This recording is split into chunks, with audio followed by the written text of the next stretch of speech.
Hello aspirants, welcome back to Pariksha Sarathi, जहां मिलेगा आपको करंट अफेयर, ऐसा करंट अफेयर एनालिसिस जो डायरेक्टली आपके UPSC, UPPSC, BPSC and DPFO जैसे एग्ज़ाम्स के लिए इम्पॉर्टेंट होगा। ठीक है, तो स्टार्ट करते हैं आज का सेशन। आज है 20 अगस्त 2025 एंड मैं महिमा मिश्रा स्टार्ट करती हूँ आज का current affair analysis session.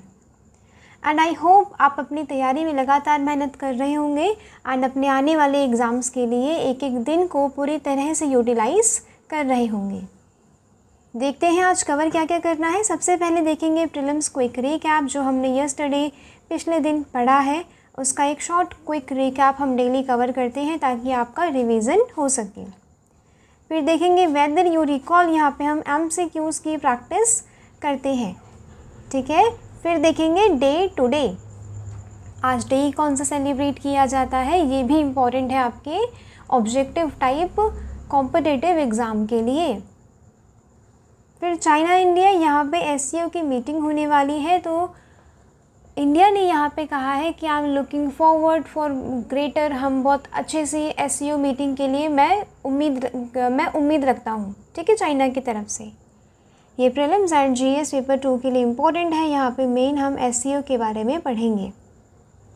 Power of president and governors for state bill, यहाँ पे डिस्कस किया गया है। सुप्रीम कोर्ट के द्वारा ये कहा गया था कि जो टाइम नहीं गिवन है, टाइम मेंशन नहीं है कॉन्स्टिट्यूशन में कि कब बिल को वापस करना है। जो स्टेट लेजिस्लेचर बिल दे रहे हैं गवर्नर को एंड गवर्नर प्रेसिडेंट की रिकन्सिडरेशन के लिए रख ले रहा है, राइट, उसमें जो टाइम फ्रेम मेंशन नहीं है यहाँ पे वो डिस्कस किया गया है, जो आपके prelims as well as GS paper 2 के लिए इम्पॉर्टेंट है। फिर है अर्बन फ्लड, मुंबई में इतनी सारी रेनफॉल हुई है कि वहाँ पे अर्बन फ्लड आ गया है। ये आपके GS पेपर 1 एंड 3 के लिए इम्पॉर्टेंट है। नेक्स्ट ब्रेन ईटिंग एमोबा पढ़ेंगे। ठीक है, प्रीलिम्स के लिए इम्पॉर्टेंट है। यहाँ पे केरला में एक बच्चे की डेथ हुई है ब्रेन ईटिंग एमोबा या अमीबा, ठीक है, इसकी वजह से पढ़ेंगे। ये प्रीलिम्स के पॉइंट ऑफ व्यू से इम्पॉर्टेंट हो जाता है। नेक्स्ट इम्पॉर्टेंट PIB क्रिस्प पढ़ेंगे, नहीं छोड़ना है। ठीक है, PIB क्रिस्प कवर करना ज़रूरी है। फिर मैपिंग भी प्रीलिम्स के लिए इम्पॉर्टेंट है। देन वो कैब आपके EPFO जैसे एग्ज़ाम के लिए इम्पॉर्टेंट हो जाता है। प्रीलिम्स क्विक रिकैप देखते हैं। यहाँ पे बहुत शॉर्ट क्विक रिकैप आप लोगों को कवर कराया जाएगा। डिटेल में ये चीज़ें कल पढ़ा दी गई हैं। इंडिया चाइना बॉर्डर डिस्प्यूट कल पढ़ाया गया था, क्योंकि वहाँ पे कल एस जयशंकर ने क्या कहा था कि हम बॉर्डर पे डीएस्केलेशन करेंगे। ठीक है, वहाँ पे हम पीस मेंटेन करना चाहते हैं और ये चाइना से कहा। इंडिया चाइना बॉर्डर कितना बड़ा है? 3488 किलोमीटर बॉर्डर जो इंडिया मानता है और चाइना मानता है सिर्फ 2000 है किलोमीटर, राइट। इसका मतलब वो ज़्यादा एरिया हमारा अपने चाइना में लेना चाहता है। नॉट क्लियरली वो डेमार्केटेड, वहाँ की बाउंड्री क्लियरली डेमार्केटेड नहीं है। कोई mutually agreed line of actual control तो है, बट म्यूचुअली एग्रीड नहीं है। चाइना उसका इस लाइन का उल्लंघन करता आया है। कब आई थी line of actual control? After 1962 में, जब इंडो चाइना वॉर हुई थी ना, उसके बाद। यहाँ पे 3 सेक्टर्स हमने देखे, वेस्टर्न, ईस्टर्न, ये middle and eastern sector. Western sector में जॉनसन लाइन प्रपोज की गई थी बाय ब्रिटिश इन 1860, जिसमें कहा गया था कि अक्साई चिन को princely state of Jammu and Kashmir के पास रखना है। Johnson line. अब ये चाइना नहीं मानता, चाइना मानता है मैकडोनल्ड लाइन, ठीक है, जिसके तहत अक्साई चीन को उसके कंट्रोल में रखा गया। यहाँ पे फिर बाउंड्री डिस्प्यूट आ जाता है।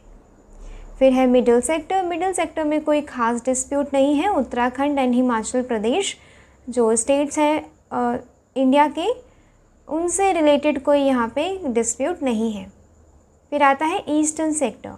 ईस्टर्न सेक्टर तो वो पूरा का पूरा अरुणाचल प्रदेश को ही अपना बनाता है चाइना, ठीक है, एंड सिक्किम। यहाँ पे मैकमोहन लाइन है, चाइना रिजेक्ट करता है मैकमोहन लाइन एंड क्लेम करता है कि पूरा एंटायर अरुणाचल प्रदेश उसके तिब्बत का है। ये चीज़ें बहुत मैंने शॉर्ट डिस्कस की हैं, प्रीलिम्स के लिए इम्पोर्टेंट है, ठीक है। Next, anthropological survey of India, ये आजकल सर्वे कंडक्ट कर रहे हैं वो ट्राइब्स में, ठीक है। तो ये ऑर्गेनाइजेशन पढ़नी इम्पॉर्टेंट हो जाती है। ये ओनली रिसर्च ऑर्गेनाइजेशन है to pursue anthropological research in a government setup. Anthropological क्या होता है? Studies about human evolution, right. ये 1945 में जो जूलॉजिकल सर्वे था उसका एक सेक्शन था एंथ्रोपोलॉजी, एंथ्रोपोलॉजी से रिलेटेड, उसे अलग कर दिया गया एंड बना दिया गया एंथ्रोपोलॉजिकल सर्वे ऑफ इंडिया। इसका हेडक्वार्टर कहाँ है? कोलकाता, वेस्ट बंगाल, न्यूज़ में है आजकल, ठीक है, इसीलिए पढ़ के रखिएगा इसका हेडक्वार्टर वगैरह। नेक्स्ट हमने क्या देखा था? कला संस्कृति विकास योजना, ये मिनिस्ट्री ऑफ कल्चर के अंडर आती है। ये वाली एक योजना लॉन्च की गई है। क्यों लॉन्च की गई है? फाइनेंशियल असिस्टेंस देंगे उन्हें जो कल्चरल ऑर्गेनाइजेशन है, जो इंडिविजुअल्स ऐसे हैं जो परफॉर्मिंग आर्ट्स में बहुत बेटर कर रहे हैं, जैसे कि ट्रेडिशनल हो गया, फोल्क का जो आर्ट होती है एंड जो ट्राइबल आर्ट होती है उसमें बहुत ही बेहतरीन वो अपना परफॉर्मेंस दे रहे हैं, तो उन्हें फाइनेंशियल असिस्टेंस दी जाएगी।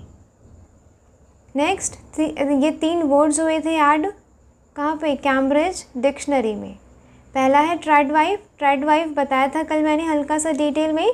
ट्रेडिशनल वाइफ, वो ट्रेडिशनल वाइफ जो एक बहुत ही परफेक्ट वाइफ होती है एंड बहुत ही परफेक्ट मदर होती है, ठीक है। यहाँ पे उनके लिए वर्ड यूज़ किया गया है ट्राइड वाइफ। नेक्स्ट है डेलोलू। डेलोलू मीन्स पीपल जब इग्नोर करते हैं रियलिटी को, एंड स्काई बिडी क्या है? जब डिस्टॉर्ट कर दिया जाता है, तोड़ मरोड़ दिया जाता है रियलिटी को। नेक्स्ट, वेदर यू रिकॉल, ये है जी क्वेश्चंस, बताइए मुझे आंसर कमेंट सेक्शन में। इंडिया चाइना बॉर्डर डिस्प्यूट के ऊपर पहला क्वेश्चन है, जॉनसन लाइन प्रपोज की गई थी बाय ब्रिटिश इन 1860, जिसने अक्साई चीन को princely state of Jammu and Kashmir के अंदर रखा है। चाइना रिकॉग्नाइज करता है McMahon line in the eastern sector but dispute करता है Johnson line in the western sector. Line of actual control ये इंडो चाइना वॉर ऑफ 1962 के बाद आया था, ठीक है। ये आप लोग मुझे बताएंगे कमेंट सेक्शन में इसका आंसर क्या है। Next, anthropological survey of India, भी मैंने ऊपर बताया कि इसका क्या काम है, कौन सी मिनिस्ट्री के अंदर आता है ये? सोशल जस्टिस, ट्राइबल अफेयर्स, या एक इंडिपेंडेंट रिसर्च ऑर्गेनाइजेशन है जूलॉजिकल सर्वे के अंदर, या फिर मिनिस्ट्री ऑफ कल्चर, किसके अंदर आता है ये बताएंगे। देखते हैं डे टू डे, आज कौन सा डे सेलिब्रेट किया जाता है या कि किस डे को आज रिकॉग्नाइज किया जाता है अवेयरनेस स्प्रेड करने के लिए। ये पहला है वर्ल्ड मॉस्किटो डे। डिस्कवरी की गई थी 1897 में by British doctor sir Ronald Ross के द्वारा। फीमेल मॉस्किटोज़ की डिस्कवरी की गई थी जो ट्रांसमिट करती है, फैलाती है मलेरिया बिटवीन पीपल। इस बार का वर्ल्ड मॉस्किटो डे का थीम क्या है? थीम याद रखेंगे, ठीक है, पूछा जाता है स्टेटमेंट्स में। थीम क्या है इस बार का 2025 का? Accelerating the fight against malaria for a more equitable world, कि मलेरिया से हम फाइट करेंगे। नेक्स्ट, आज सद्भावना दिवस भी मनाया जाता है क्योंकि आज late prime minister Rajiv Gandhi की बर्थ एनिवर्सरी है। क्यों मनाया जाता है? National integration, peace and communal harmony के लिए। यहाँ पे एक रिलेटेड टर्म है ऑपरेशन सद्भावना। ऊपर क्या है? सद्भावना दिवस जो आज सेलिब्रेट किया जा रहा है, बट सद्भावना क्या है? एक प्रकार का ऑपरेशन भी है। ये लॉन्च किया गया था by Indian army in the Jammu Kashmir and Ladakh वाले रीजन में, ठीक है, उन लोगों की हेल्प करने के लिए जो वहाँ पे आतंकवाद से पीड़ित हैं। फर्स्ट न्यूज़ से स्टार्ट करते हैं। Looking forward to meeting Xi Jinping. says PM as India and China move on border, trade and flights। यहाँ पे आपको पता है ये वांग यी आए थे कहाँ पे, न्यू दिल्ली में, इंडिया में आए थे। ठीक है, अब इनसे मुलाकात करते हुए पीएम ने कहा है कि मैं एक stable, predictable, constructive ties between India and China में की एक उम्मीद रखता हूँ एंड ये सिग्निफिकेंटली कंट्रीब्यूट करेगी regional as well as global peace and prosperity. क्षेत्र की समृद्धि पे ध्यान देगी एंड ग्लोबल, पूरे विश्व की समृद्धि पे ध्यान देगी। क्या? Stable, predictable and constructive ties between India and China. ये लाइन मैंने क्यों यहाँ पे अंडरलाइन करी है, ताकि आप इसे इंटरव्यू में एज इट इज़ बोल पाए, अपने GS पेपर 2 में एज इट इज़ लिख पाए जब इंडिया चाइना के ऊपर बात आए। प्रेसिडेंट शी जिनपिंग यहाँ पे क्या कह रहे हैं PM मोदी कि मैं चाइनीज़ प्रेसिडेंट से मिलने के लिए काफ़ी उत्साहित हूँ। ठीक है, कहाँ पे? जब तियानजिन में शंघाई कोऑपरेशन ऑर्गेनाइजेशन की मीटिंग होने वाली है August 31 to September 1। यहाँ पे एक मिस इन्फॉर्मेशन कल फैल गई थी जिसमें ये कहा गया बीजिंग की तरफ से कि S जयशंकर ने कहा है कि ताइवान पार्ट है चाइना का। And national security adviser Ajit Doval, ये डोभाल है, इन्हें डोवल भी कहा जाता है। ठीक है, conveyed that India consistently adhere to one China policy. यानी कि यहाँ पे कल मिस इन्फॉर्मेशन ये फैली कि हम ताइवान को चाइना का पार्ट मानते हैं। अब इस पे रिस्पॉन्ड किया गया कि ऐसा कोई चेंज नहीं है, इंडिया के जो पोजीशन थे पहले चाइना एंड ताइवान को लेके वो अभी भी बरकरार है। ठीक है जी, एंड यहाँ पे हम ताइपी, ताइवान की कैपिटल ताइपी में फोकस करेंगे और इकोनॉमी, टेक्नोलॉजी एंड कल्चर से रिलेटेड हम उनसे टाइज बढ़ाएंगे। यहाँ पे ताइवान का यूज़ किया गया, नॉट चाइना। ठीक है, तो कल ये ऐसी मिस इन्फॉर्मेशन फैल गई थी, इसका तो खैर कुछ नहीं। ठीक है, शंघाई कोऑपरेशन ऑर्गेनाइजेशन है जो हमारे लिए इम्पोर्टेंट है।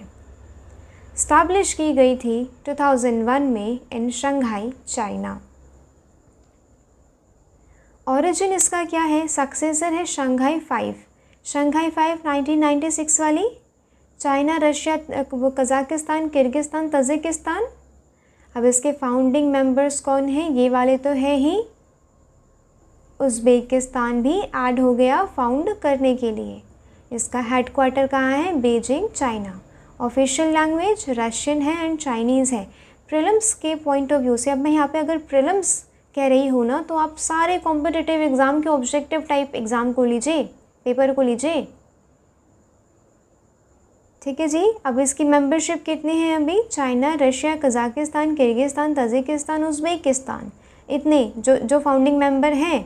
फिर उसके बाद ऐड हुए थे इंडिया एंड पाकिस्तान, कब? 2017 में। फिर ईरान ने ऑफिशियली ज्वाइन किया, कब? 2023। एंड इसके ऑब्जर्वर स्टेट कौन कौन से हैं? Afghanistan, Belarus and Mongolia. ठीक है जी, मेंबर्स आप लोग याद रखेंगे। इम्पॉर्टेंट ऑर्गन्स इसके कौन कौन से हैं? हाईएस्ट डिसीजन मेकिंग बॉडी कौन सी है? Council of heads of state. Next, जहाँ पे प्राइम मिनिस्टर्स की मीटिंग होती है वो है council of heads of government. Anti regional terrorist structure जिसे रैट्स कहते हैं, ये इस्टेब्लिश किया गया है ताशकेंत, उज़्बेकिस्तान में। इसका ऑब्जेक्टिव क्या है? रीजनल सिक्योरिटी को प्रमोट करेंगे, स्टेबिलिटी, काउंटर टेररिज्म एंड जो सेपरेटिज्म, एक्सट्रीमिज्म की भावनाएं हैं उन्हें काउंटर करेंगे। Enhance economic cooperation, connectivity and cultural exchange. ये बातें कहाँ रह जाती हैं? पेपर पे, क्योंकि हमने अभी देखा पाकिस्तान की हेल्प कर रहा था चाइना। पहलगाम अटैक हुआ था, जब उसके बाद जब ऑपरेशन सिंदूर लॉन्च किया गया था तो पाकिस्तान की हेल्प की गई थी चाइना के द्वारा। लाइव लोकेशंस, हमारी मिलिट्री की लाइव लोकेशंस देता था पाकिस्तान, ये पाकिस्तान को चाइना। तो ये जो बात है ना कि हाँ ये जो सेपरेटिज्म हो गया, काउंटर करेंगे हम टेररिज्म को, एक्सट्रीमिज़म को, ये तो मेरे ख्याल से पेपर पे ही है। कोऑपरेशन कहाँ पे बढ़ रहा है? Economic connectivity and cultural exchange में। कहाँ पे बढ़ना चाहिए? यहाँ पे, राइट। ये सिक्योरिटी, रीजन में सिक्योरिटी होनी इम्पोर्टेंट है। ये मिलिट्री अलायंस नहीं है कोई नाटो के जैसे। इंडियन एससीओ फुल मेंबर बना था इन अस्ताना समिट 2017 में पाकिस्तान के साथ साथ। होस्ट किया था 2023 समिट, होस्ट किया था वर्चुअली, ठीक है। मेंबर है किसका? रैट्स का, वो जो रीजनल एंटी टेररिस्ट स्ट्रक्चर है ना, ताशकेंत उज़्बेकिस्तान, उसका मेंबर है इंडिया।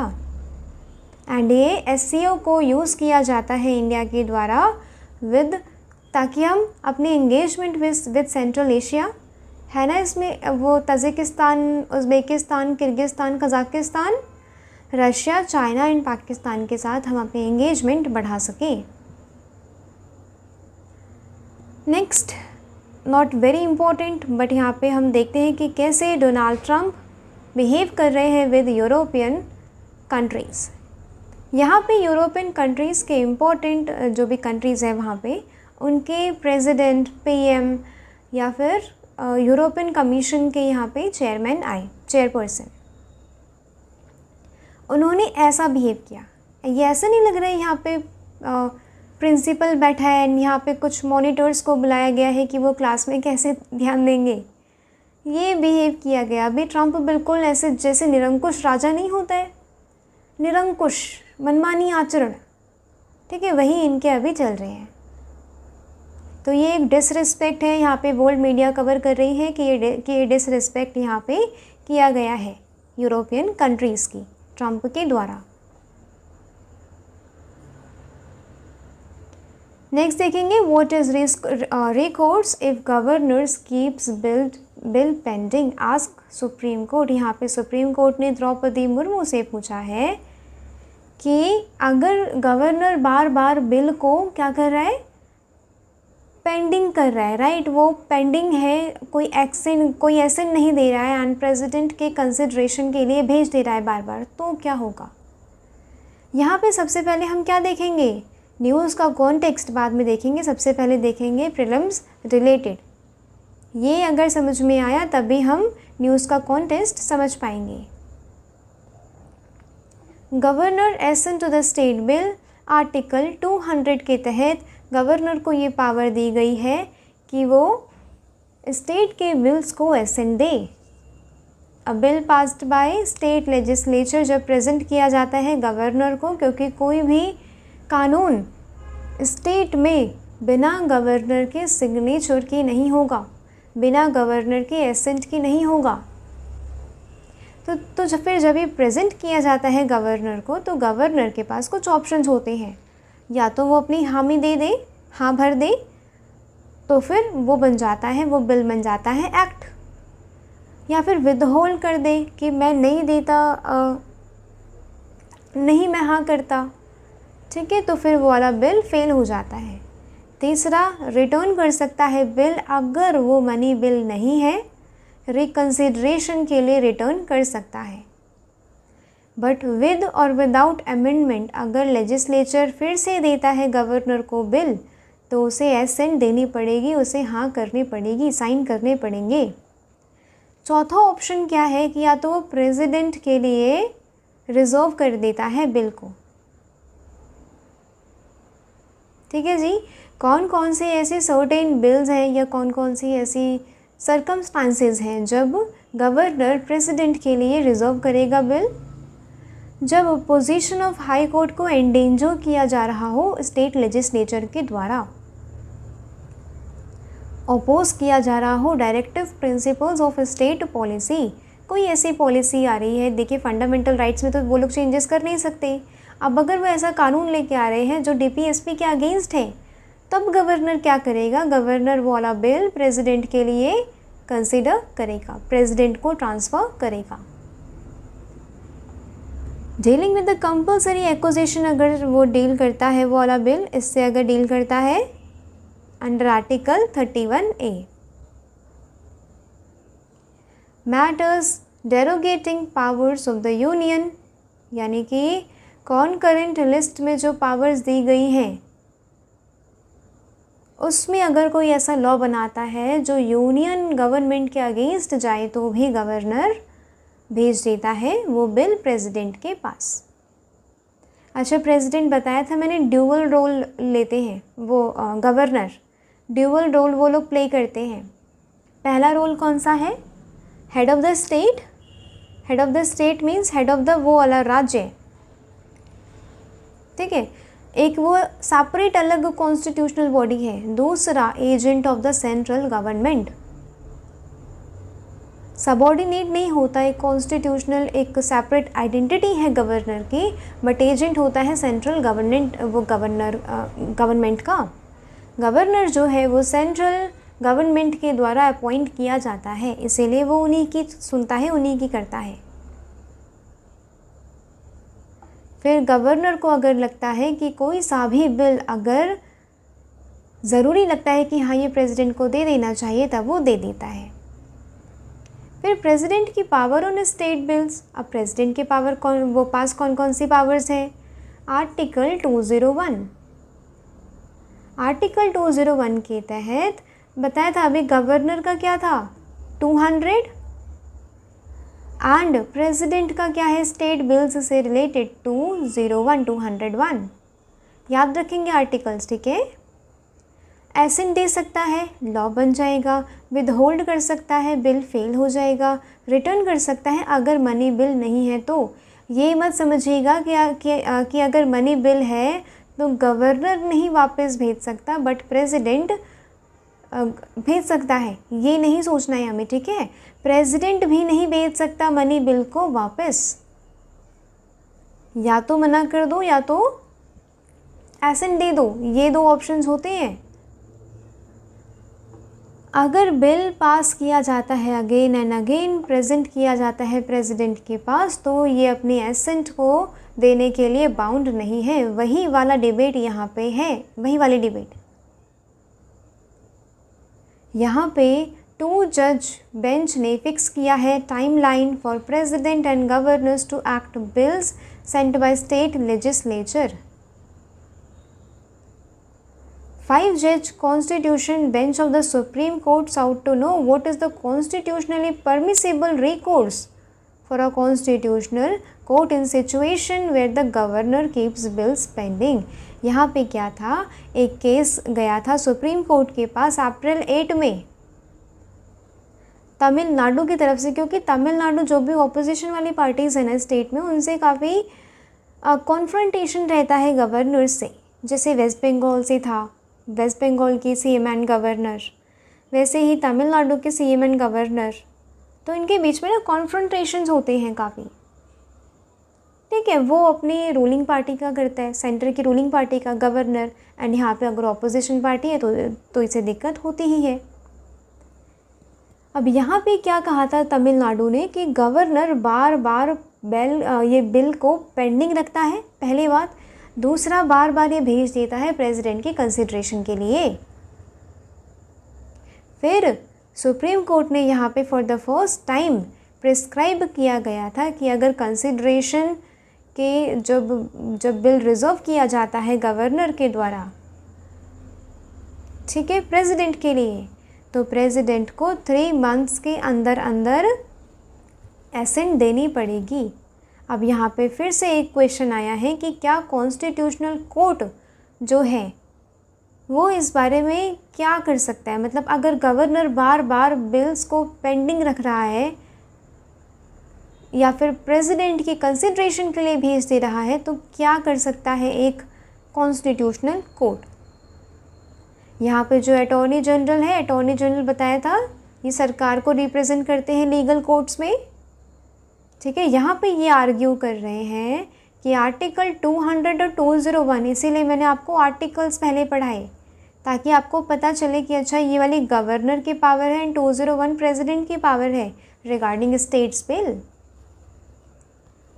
ठीक है, जो डील करता है powers of governor and president to give accent वो to give assent to the bills, ये बेसिक स्ट्रक्चर का पार्ट है। अगर हम कोई एक फिक्स करेंगे टाइमलाइन तो ये डाइल्यूट करेगा there power to reject a bill. Timeline अगर हम फिक्स कर देंगे तो ये बेसिक स्ट्रक्चर के अगेंस्ट होगा। बेसिक स्ट्रक्चर में ये भी मेंशन है कि गवर्नर एंड प्रेसिडेंट की पावर रिगार्डिंग स्टेट्स बिल। ठीक है जी, याद रखेंगे आर्टिकल्स बहुत इंपॉर्टेंट होते हैं पॉलिटी में। Next important, rain brings Mumbai to its knees. यहाँ पे बहुत ही ज़्यादा बारिश हुई है मुंबई में। 4th कॉन्जिक्यूटिव डे बारिश नहीं रुक रही है वहाँ पे। रिसीविंग 800 mm ऑफ रेनफॉल, इन्हीं 4 दिनों में 800 mm ऑफ रेनफॉल हो गई है।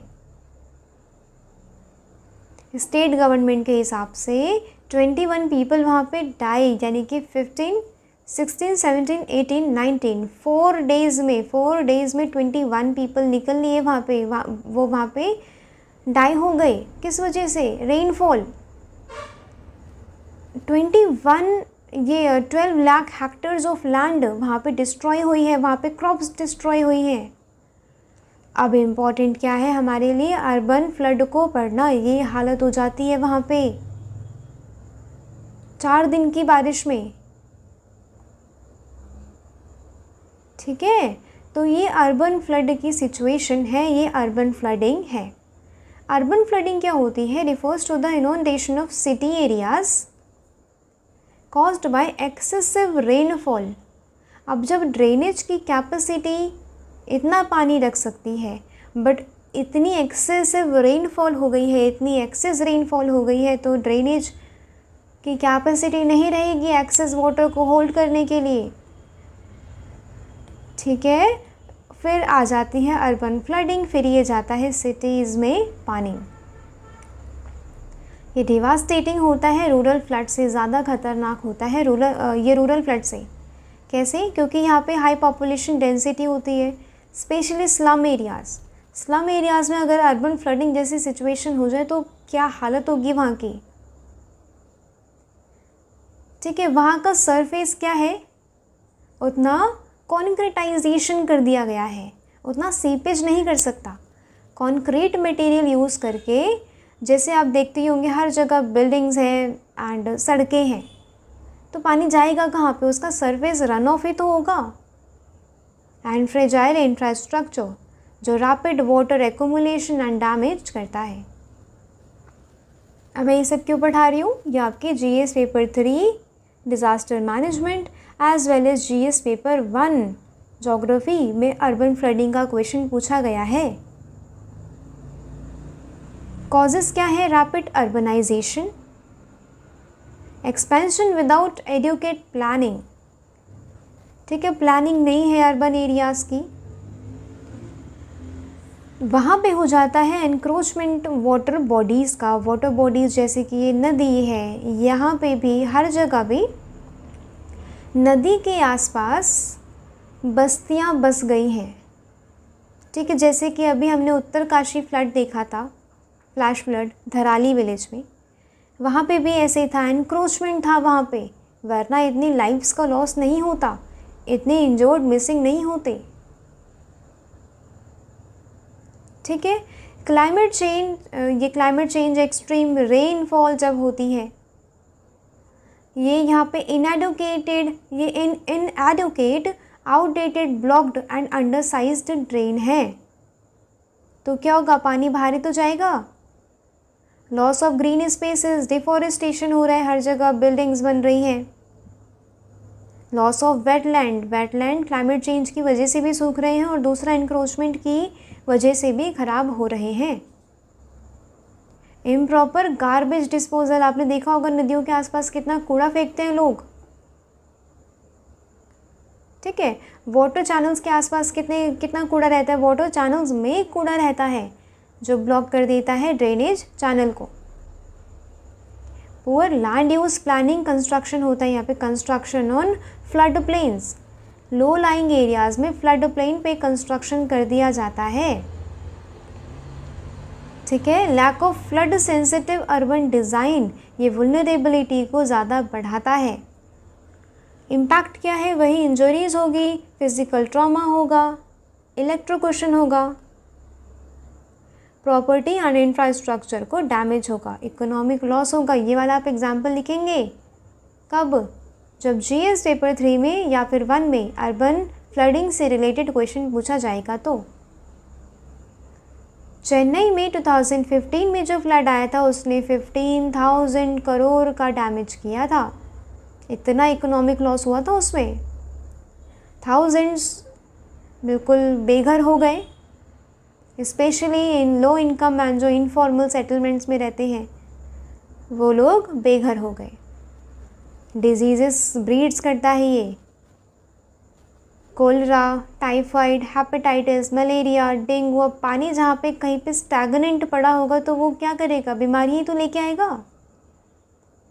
इन्वायरमेंटल डिग्रेडेशन, पॉल्यूशन है, डेब्रिज, ठीक है, ये एरोड कर देता है इकोसिस्टम को, कॉन्टामिनेट हो रहा है, कॉन्टेमिनेट हो रही हैं वाटर बॉडीज़। तो फिर वाटर बॉडीज़ अगर कॉन्टामिनेट होंगी, अगर वो ब्लॉक होगी, वो होंगी, तो क्या होगा, पानी और एक्सेस होल्ड नहीं कर पाएंगी। सोशल एंड साइकोलॉजिकल डिस्ट्रेस, यहाँ पे ट्रॉमा होता है, पोस्ट डिज़ास्टर ट्रॉमा, पता है ना, डिज़ास्टर के बाद जिन्होंने वो लाइफ्स का लॉस हुआ है, जिन्होंने अपने परिजन खोए हैं, अपना लिवलीहुड खोया है, ठीक है, ये बढ़ा देता है सोशल इनइक्वालिटी। सॉल्यूशन क्या है, वाटरशेड मैनेजमेंट, रिवर बेसिन की प्लानिंग, प्रिवेंट करना है up stream down stream flood impact. Sustainable urban drainage system यहाँ पे होने चाहिए, परमिएबल पेवमेंट होनी चाहिए। परमिएबल पेवमेंट्स मतलब क्या होता है, ये बेसिक एक रोड है, इसके बगल में ये यहाँ पे घास वास होनी चाहिए काफ़ी, ठीक है, ताकि यहाँ पे ये जो पानी है ये परमिएबल हो सके, यानी कि सीपेज हो सके उसका। रेन गार्डन्स होने चाहिए, बायोस्वेल्स, डिटेंशन बेसिन्स होने चाहिए to absorb and slow run off. Sponge city model जैसे चाइना यूज़ करता है, ठीक है, स्पंज सिटी मॉडल ये हमें यूज़ करना चाहिए, और वो लैंडस्केप बनाने चाहिए जो एब्जॉर्ब करे, स्टोर करे एंड वाटर को प्योरीफाई करे, ठीक है। वाटर बॉडीज़ को हमें रीस्टोर करना है, इको रिस्टोरेशन करना है, लेक्स का, wetlands, recharge wells. Internet of things based real time monitoring होनी चाहिए एंड अर्ली वार्निंग होनी चाहिए ड्रेनेज सिस्टम की वजह से। काफ़ी टाइम से वो न्यूज़ में आ रहा है कि यमुना ने अपना जो अलर्ट वाला जो मार्क था उसे क्रॉस किया है अभी कल परसों, तो ये काफ़ी टाइम से न्यूज़ में आ रहा है कि क्रॉस करने वाली है। तो ऐसे करके अर्ली वार्निंग सिस्टम भी होनी चाहिए, एज वेल एज स्टेप्स भी होने चाहिए उससे डील करने के लिए। कम्युनिटी इंगेजमेंट होना चाहिए, अवेयरनेस कैंपेन्स, इवैक्यूएशन ड्रिल्स होनी चाहिए कि अगर ऐसा कोई अर्बन फ्लडिंग आती है तो हम कैसे इवैक्यूएट करेंगे, एंड स्टेक होल्डर कोऑर्डिनेशन होना चाहिए, ठीक है जी। इन्वेस्टमेंट इन अर्बन फ्लडिंग होना चाहिए, $300 मिलियन, ठीक है, लगेंगे मुंबई, चेन्नई एंड बेंगलुरु की अर्बन प्लानिंग को ठीक करने के लिए। वे फॉरवर्ड क्या है, हमें इंजीनियरिंग सॉल्यूशन से शिफ्ट करना पड़ेगा nature based take driven flood management. हमें सिटीज़ को रेजिलेंट बनाना पड़ेगा फ्लडिंग से। एंड सारे स्टेक होल्डर्स कौन होते हैं, public, government, civil societies, NGOs and जो लोकल पीपल होते हैं, बिल्कुल लोकल गवर्नमेंट्स को इंक्लूड करना है, ठीक है। इन सारे स्टेक होल्डर्स को ध्यान में रखते हुए प्रॉपर अर्बन प्लानिंग चाहिए। ब्रेन ईटिंग अमीबा नाम है इसका, Naegleria fowleri, which causes primary amoebic meningoencephalitis which killed a child in Kerala। Important है, ये न्यूज़ में आता रहता है, ठीक है। केरला में कभी ना कभी एक साल में 1-2 बार ऐसा हो जाता है, इम्पॉर्टेंट है एग्ज़ाम के लिए, ठीक है। ये एक सिंगल सेल्ड ऑर्गेनिज्म है, कहाँ पे रहता है, warm fresh water and soils around the world, thrive करता है 46 डिग्री टेम्परेचर में, ये थ्राइव कर सकता है, पल बढ़ सकता है। मिलता है कहाँ पे, रिवर्स में, लेक्स में, स्विमिंग पूल्स, ये जो स्प्लैश वो होते हैं, ठीक है, सर्फ पार्क्स हो गए, यहाँ पे ये मिलता है। जो बिल्कुल पुअरली मेंटेन्ड है एंड मिनिमली क्लोरिनेटेड है। क्लोरिनेटेड क्या होते हैं, जर्म्स को, बैक्टीरिया वगैरह को हटाने के लिए क्लोरीन का यूज़ किया जाता है, वाटर को प्योरीफाई करने के लिए क्लोरीन का यूज़ किया जाता है, ठीक है। अब जब मिनिमली क्लोरिनेटेड वाटर है तो क्या होगा, ये सारी चीज़ें, बैक्टीरिया एंड वायरस, अमीबा, इन सब के लिए वुलनरेबल हो जाती है वो वाटर बॉडी। कैसे ये वायरस फैलता है, नोज़ के थ्रू, जब पीपल स्विमिंग करते हैं बेसिकली, फिर ये ब्रेन में जाता है एंड डिस्ट्रॉय करता है ब्रेन के टिश्यूज़ को, एंड ब्रेन में सूजन लेके आ जाता है, ठीक है, स्वेलिंग लेके आ जाता है। ये एक नॉन कम्युनिकेबल डिजीज़ है। इनिशियल स्टेज में कैसा होगा, तो थोड़ा सर दर्द होगा, फीवर हो गया एंड वॉमिटिंग हो रही है, चक्कर आ रहे हैं, और बाद में पूरी बॉडी पेन, कन्फ्यूज़न, हेलुसिनेशंस होते हैं, कुछ भी सुनाई देता है, कुछ भी दिखाई देता है, ठीक है, इसे हेलुसिनेशंस कहते हैं। और या फिर वो इंसान कोमा में भी चला जाता है। यहाँ पे US centre for disease control and prevention क्या कहता है, 1 से 18 दिनों के अंदर अंदर, ये जब ये सिम्टम्स बिगिन हुए थे, शुरू हुए थे, उसके 1 से 18 दिनों के अंदर अंदर इंसान की डेथ हो जाती है। ट्रीटमेंट क्या है इसका, अभी कोई इफ़ेक्टिव ट्रीटमेंट नहीं है, but combination of these drugs दिए जाते हैं ताकि थोड़े बहुत इसके सिम्टम्स कम किए जा सके, ठीक किया जा सके, पर अभी कोई इफ़ेक्टिव ट्रीटमेंट नहीं है। देखेंगे पीआईबी क्रिस्प में है वाइब्रेंट विलेज प्रोग्राम। ये एक सेंट्रली स्पॉन्सर्ड स्कीम है। पहली बात याद रखेंगे, वाइब्रेंट विलेजेस पूछा जाता है, ठीक है, एग्ज़ाम्स में। लॉन्च किया गया था फरवरी 2023। ये comprehensive development of the selected villages. अब ये सिलेक्टेड विलेजेस कहाँ से हैं, नॉर्दर्न बॉर्डर के स्टेट्स वाले, अरुणाचल प्रदेश, हिमाचल प्रदेश, सिक्किम, उत्तराखंड, यूटी ऑफ लद्दाख, ये हम बॉर्डर शेयर करते हैं ना। इसमें क्या है, इन विलेजेस को सेलेक्ट किया गया है फॉर क्रिएशन ऑफ अपॉर्चुनिटीज़। यहाँ पे लिवलीहुड अपॉर्चुनिटीज़ क्रिएट की जाएंगी। प्रमोट करेंगे हम यहाँ पे tourism, cultural heritage, skill development and entrepreneurship. Cooperative societies का डेवलपमेंट करेंगे।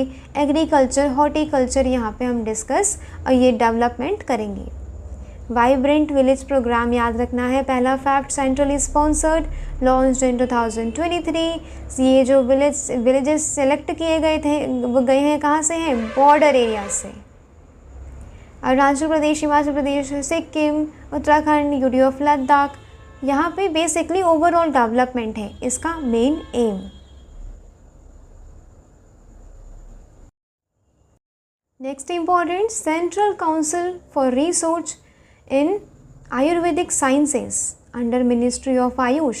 ये कोलैबोरेट कर रहा है with WHO, world health organization, south east Asia regional office से।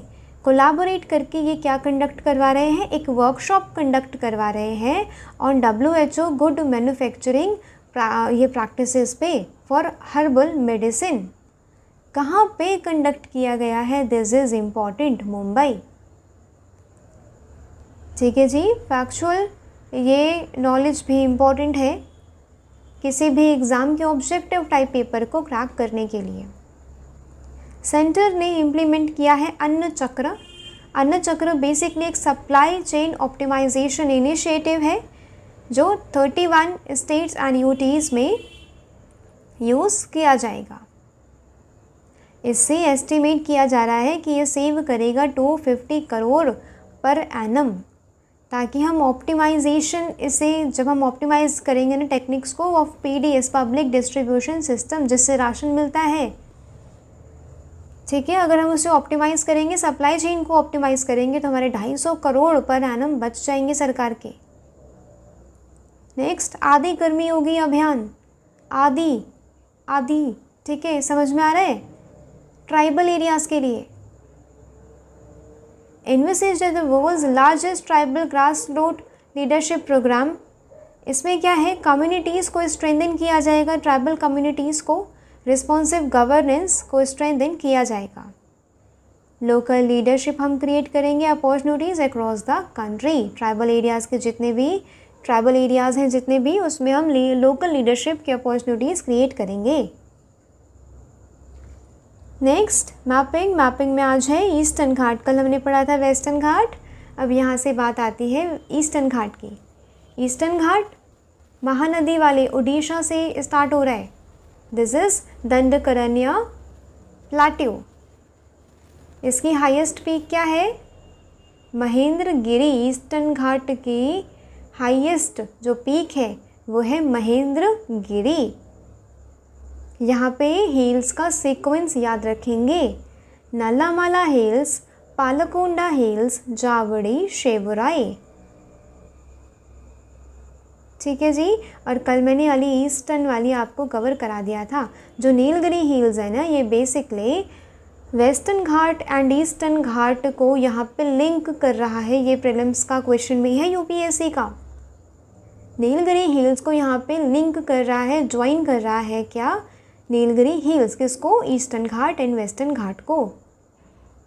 ये देखिए यहाँ पे आप लोग सीक्वेंस याद रखेंगे। This is Nayagarh hills, Mahendragiri, Madagola, Rampa hills. Rampa hills कहाँ है, रंपा रेबेलियन आंध्र प्रदेश, ठीक है। वेलिकोंडा, नल्लामाला, पालकोंडा, नागरी, जावड़ी, शेवरॉय, पंचमलाई, पालनी, वर्षुनाथ याद रखेंगे, ठीक है। इसका sequence north to south, south to north याद रखेंगे। ये डिसकंटिन्यूअस रेंज ऑफ माउंटेन्स है ईस्टर्न घाट की। ये डाइसेक्ट कर दी जाती है बाय मेजर रिवर्स जैसे कि गोदावरी, महानदी, कृष्णा, कावेरी। इसीलिए जो ईस्टर्न घाट है ये काफ़ी डाइसेक्टेड है as compare to western Ghat. Western Ghat काफ़ी कंटिन्यूअस है, ठीक है। ये उड़ीसा से तमिलनाडु तक लाई करता है, ओल्डर है वेस्टर्न घाट से, ठीक है। इसका नेचर काफ़ी फ्रेगमेंटेड है क्योंकि नदियाँ बह रही हैं वहाँ पे, डेल्टा बना रही हैं, तो पहाड़ तो टूट ही जाएंगे वहाँ के, राइट। इसीलिए ये काफ़ी यहाँ पे जो डाइसेक्टेड है, ठीक है, वेस्टर्न जो ईस्टर्न घाट है। स्टेट कौन कौन से, उड़ीसा, आंध्र प्रदेश। अब उड़ीसा एंड तमिलनाडु के बीच में जो भी स्टेट्स आते हैं, उड़ीसा, आंध्र प्रदेश, तेलंगाना, कर्नाटका, ठीक है। हाईएस्ट पीक महेंद्रगिरी 1501 क्या ये इतने मीटर हाई है। नेक्स्ट देखेंगे वो कैब में आज वर्ड है एक्सॉर्बिटेंट। एक्सॉर्बिटेंट का मतलब क्या होता है, हद से ज़्यादा, काफ़ी, बहुत ज़्यादा। सिनोनिम्स, एक्सेसिव, स्काई हाई, जैसे कि एक्सॉर्बिटेंट इन्फ्लेशन है, एक्सॉर्बिटेंट ये जो क्रॉप्स है, ठीक है, क्रॉप्स का वो महंगाई हो गई या कुछ हो गया ऐसा। वहीं इसका विलोम क्या है, रीजनेबल। सम होटल्स चार्ज एक्सॉर्बिटेंट, बहुत सारे हाई फीस वो लोग चार्ज करते हैं फॉर फ़ोन कॉल्स, ठीक है जी। याद रखेंगे, इम्पॉर्टेंट है आपके EPFO जैसे एग्ज़ाम्स के लिए। तो I really and really appreciate you कि आपने वीडियो यहाँ तक देखी है। Thank you so much for watching till here. Lecture की PDF टेलीग्राम चैनल पर मिल जाएगी जिसकी लिंक आपको नीचे डिस्क्रिप्शन वो बॉक्स में मिल जाएगी।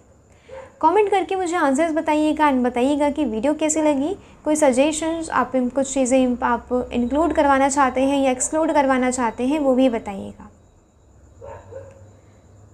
ठीक है जी। एंड शेयर करिएगा वीडियो अगर ये थोड़ी सी भी वैल्यूएबल लगी हो, मैं आपकी प्रिपरेशन में थोड़ी सी वैल्यू एडिशन कर पाऊँ, जो वो एक्सपीरियंस आपको बता पाऊँ, वो चीज़ें आपको बता पाऊँ जो मैंने सीखा है। यही मेरा एक मेन मोटिव रहता है। शेयर करिएगा अपनी वीडियो साथ ही सहपाठियों में अपने, एंड सब्सक्राइब करके मुझे सपोर्ट करिएगा। आपका एक सब्सक्रिप्शन मेरे लिए बहुत बड़ा इंसेंटिव है, बहुत बड़ा मोटिवेशन है। तो मिलते हैं कल, तब तक के लिए ध्यान रखिएगा अपना। जय हिंद।